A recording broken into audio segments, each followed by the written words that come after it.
Hi everybody, Andrew Rice here. This video has been a long time coming, something I've wanted to share concerning gear effect. It's taken me quite a substantial amount of time to get a fairly good grasp on gear effect. I'm sure I don't get it all, but I did want to show and illustrate today the difference between the role that gear effect plays and why it actually functions differently for larger headed clubs versus irons. I like to think of it as head cover clubs versus irons. Anytime you've got to take that head cover off of a club to hit a shot, the quality of the strike becomes significantly more important, primarily because the center of gravity of these larger headed clubs, and this is a two-dimensional illustration. Let's keep in mind that gear effect certainly works in three dimensions, but I do feel like this example will help your understanding as to why it is so important to key in on the strike with the larger headed club. So here I've got a cutout of a driver head. The tack indicates the center of gravity, and what you'll notice is that anytime we have a collision with this object, wherever it might be, this object is going to rotate around its center of gravity. I've got some curvature cut into the face here, indicating some bulge and roll, which manufacturers will put into larger headed clubs. I will explain that shortly. But firstly, let's just understand this. Why do we see more, let's talk about a toe hit to start with. Why do we see more gear effect, for example, more curvature due to a toe-sided hit with a driver than an iron? Center of gravity, setback from the face. If we have a collision, and you can tell this line here extends onto the club head. If we have a collision where the club strikes the ball out towards the toe, that causes the head to rotate open. And as you can tell, this portion of the club head actually travels in that direction there. So anytime we get the strike point traveling outward, the ball will tend to curve the opposite direction. And that's why this may sound very strange, why an opening club face on a toe-sided strike will very often cause the ball to draw more or fade less, because that portion of the club is actually traveling outward. Same goes in reverse.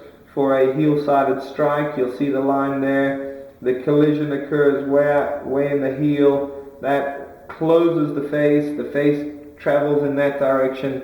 That will lead to more of a fade bias and less draw curvature. Okay, now just touching on this, why do we have curvature on the club face? A lot of people believe that that curvature to the club face leads to gear effect. That is not the case. Curvature on the club face is there to make gear effect more of a positive.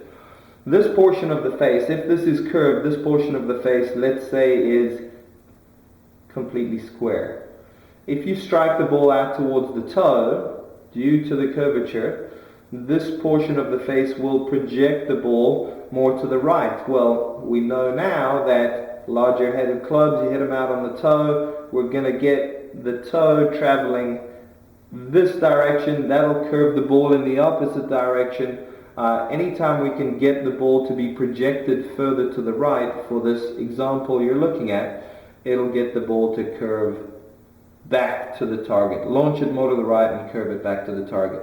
And that's a big part of one of the many factors that lead to the difference between drivers and irons. Here's my iron cut out. Let's get the center of gravity in place. Right there, and as you can tell, we're going to rotate around that center of gravity. Now, I've got the same lines extending onto this iron illustration.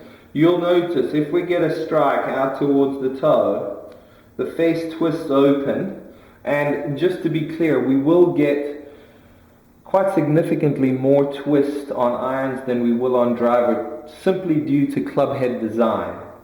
More twist will not necessarily lead to greater gearing. You'll notice the line on the club head, as this face twists open, it might just barely sneak outside that line on the white sheet of board there, but not very much.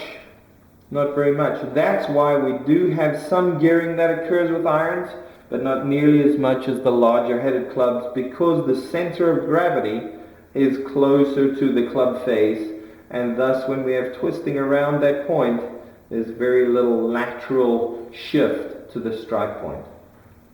Okay, that's the difference between irons and drivers. Hopefully you have a better understanding. You will see more twist with irons, less twist with drivers, simply due to club head design. Bulge and roll is in place to make off-center hits work better for us, and hopefully understand COG location is very, very important when it comes to the amount of gearing we will see on off-center strikes. Hope this helps. If you enjoyed it, please feel free to share it. If you have any comments, leave them below. I'll get to as many as I can.